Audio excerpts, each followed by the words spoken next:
Di video kali ini kita akan mengintip alur sebuah film dari Cina dengan plot twist yang sangat membuat penontonnya terkejut terheran-heran. Film ini berjudul Deception of the Novelist yang dirilis tahun 2019. Mengisahkan tentang pasangan suami istri yang terlibat tragedi kematian seorang wanita secara misterius di apartemennya. Hal itu pun membuat keduanya menjadi tersangka. Tapi mereka berusaha mengelak dan bahkan saling tuduh-menuduh satu sama lain. Lantas siapakah pembunuh yang sebenarnya? Tanpa banyak basa-basi lagi, kita langsung saja intip alur film lengkapnya guys. Check it out. Tapi sebelum lanjut, jangan lupa klik tombol subscribe dan aktifkan tombol loncengnya. Oke?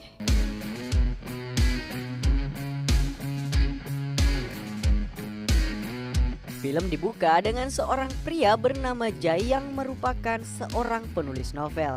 Karyanya sangat digemari banyak orang karena berisi kisah cintanya yang sangat-sangat romantis bersama sang istri. Mereka pun dianggap sebagai pasangan yang sempurna dan menjadi inspirasi pasangan-pasangan muda. Akan tetapi hubungan mereka sebenarnya tidak seromantis yang Jai tulis pada novelnya. Istrinya bernama Kiki terkadang membuat Jai sangat kesal karena sifatnya yang pemalas dan tukang suruh-suruh. Bahkan untuk urusan pekerjaan rumah dan menjemput anak, Jai lah yang harus mengerjakannya. Tentu Jai hanya bisa memendam kekesalannya itu karena tak ingin cekcok dengan sang istri. Ia hanya bisa sabar dan pasrah demi menjaga citra hubungan mereka yang sempurna di mata para penggemarnya.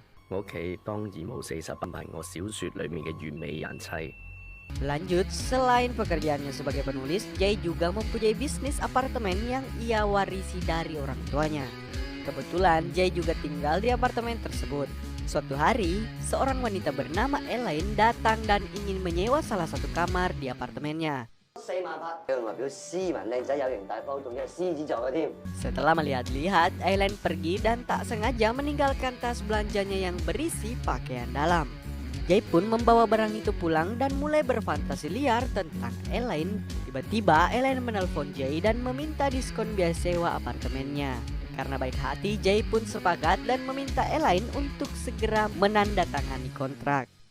Singkat cerita, Elaine akhirnya tinggal di apartemen tersebut dan menjadi obat cuci mata untuk Jai.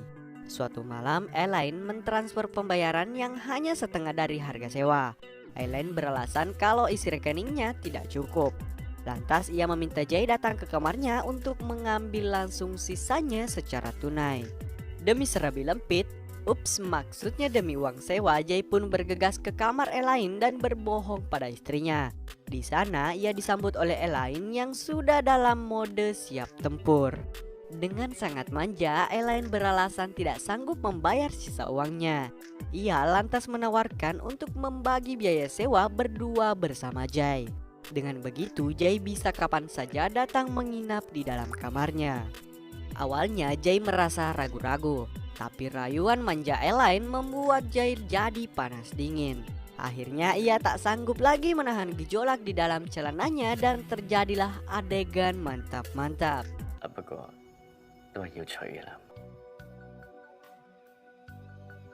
Kemudian hari-hari berikutnya Jai pun selalu berbohong pada istrinya untuk keluar berolahraga ke tempat gym. Padahal yang sebenarnya terjadi, ia pergi berolahraga di kamar Elaine. Sampai suatu ketika Elaine kembali berulah dan ingin minta sewa gratis apartemen pada bulan itu. Ia berjanji akan membayar semuanya pada bulan depan. Meski sama-sama enak, tentunya Jai menolak karena sudah terlalu banyak memberi diskon pada Elaine. Tapi untuk meyakinkan Jai, Elaine menulis surat pernyataan kalau Jai bisa melakukan apapun pada dirinya sesuka hati dan tetap akan membayar sewa setiap bulan. Seketika Jai pun luluh dan siap menerima bayaran sewa kapanpun Elaine bisa. Mereka pun melanjutkan permainan dan tanpa Jai sadari surat pernyataan yang ditulis oleh Elaine terjatuh ke bawah ranjang. Lanjut, Kiki mulai merasa curiga kepada kelakuan Jai yang sering pulang terlambat. Bahkan hari itu ia baru ada di rumah saat pagi hari. Sejak saat itu Kiki pun akhirnya selalu ikut setiap kali Jai ingin pergi ke tempat gym. Hal itu membuat Jai tidak punya kesempatan dan alasan lain untuk bertemu dengan Elaine. Selama berhari-hari, ia pun hanya bisa memanfaatkan waktu membuang sampah untuk sekedar beradu bibir singkat dengan Elaine. Karena sudah mulai tak tahan, Jay mengatur rencana liburan untuk istrinya. Sementara ia berpura-pura tidak bisa ikut karena ada urusan mendadak yang tidak bisa ditinggalkan. 其實我哋又唔使翻工，肯定肯嘅，好累啦，我 book 咗先。 Singkat cerita, setelah Kiki pergi, Jay pun akhirnya punya kesempatan untuk bisa bermantap-mantap dengan Elaine. Lanjut, setelah istrinya pulang, Jay ternyata belum merasa puas dan menghubungi Elaine untuk bermantap-mantap. Tapi kali ini Elaine mulai berani memasang tarif setiap Jay ingin mencuci kerisnya. Tentunya Jay menolak keras dan mengalihkan rudalnya pada sang istri. Tapi saat ingin bermantap-mantap, Kiki menolak karena mereka kehabisan karet pengaman. Jay pun langsung pergi untuk mengalihkan kekesalannya di tempat gym.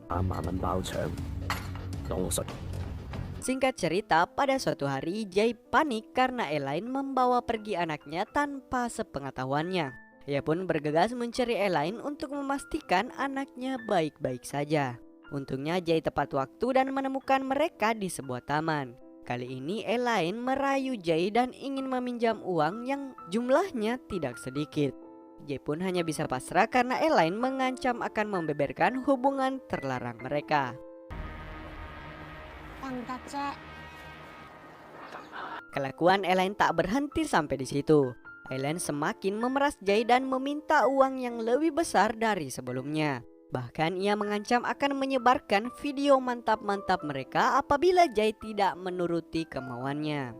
Elaine juga mengingatkan kalau ia tiba-tiba mati, maka video itu akan otomatis terupload di internet. Jay yang merasa kebingungan lantas meminta nasihat pada teman-temannya yang seorang pengacara. Mereka menyarankan agar menghilangkan nyawa Elaine. Tapi tentunya mereka juga mengingatkan bahwa akan sangat sulit untuk lepas dari jeratan kasus pembunuhan. Akan tetapi Jay tidak menanggapi serius saran dari teman-temannya. Singkat cerita, suatu malam Elaine tiba-tiba ditemukan tewas mengenaskan di jalanan. Polisi yang datang menyelidiki lantas menduga bahwa Elaine jatuh dari lantai atas apartemennya. Polisi pun datang memeriksa apartemen Elaine dan meminta Jay datang ke kantor polisi untuk diinterogasi. Awalnya Jay berkata kalau hubungannya dengan Elaine hanya sebatas penyewa dan pemilik apartemen. Akan tetapi ia tidak bisa mengelak setelah polisi menunjukkan surat pernyataan yang ditulis Elaine waktu itu. Dan rekaman CCTV berisi tingkah laku keduanya yang sangat-sangat mencurigakan. Jay pun mengakui bahwa Elaine adalah wanita simpanannya. Tapi Jay berbohong kalau Elaine pernah mengancam bunuh diri jika ia tidak bercerai dengan istrinya. Lantas Jay kembali tidak bisa mengelak setelah polisi mengungkapkan fakta kalau terdapat bukti perlawanan di TKP dan mayat Elaine. Hal itu berarti Elaine mati bukan karena bunuh diri. Akhirnya Jay kehabisan alasan dan mengaku bahwa ialah yang telah membunuh Elaine karena kesal terus-menerus diperas. Seharusnya kasus ini sudah selesai dengan pengakuan Jay. Tapi seorang detektif psikologi pembunuhan bernama Myu Jun melihat keanehan video interogasi Jay. Dari gerak-geriknya, Myu Jun menganggap Jay telah berbohong. Meski Jay telah mengaku, tapi tak ada bukti nyata kalau ialah yang mendorong Elaine.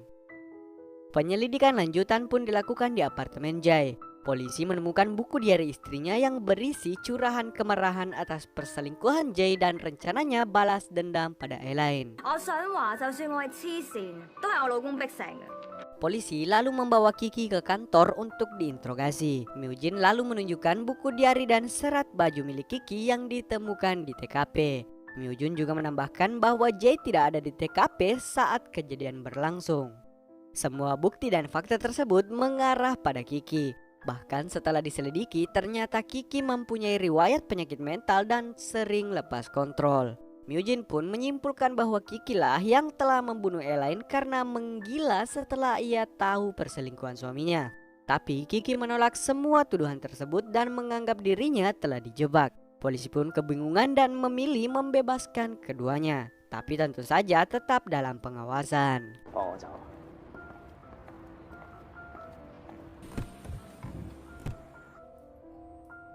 Singkat cerita, saat mereka berangkat untuk menjemput anaknya, di dalam perjalanan ternyata Kiki membius Jay dan membawanya ke suatu tempat.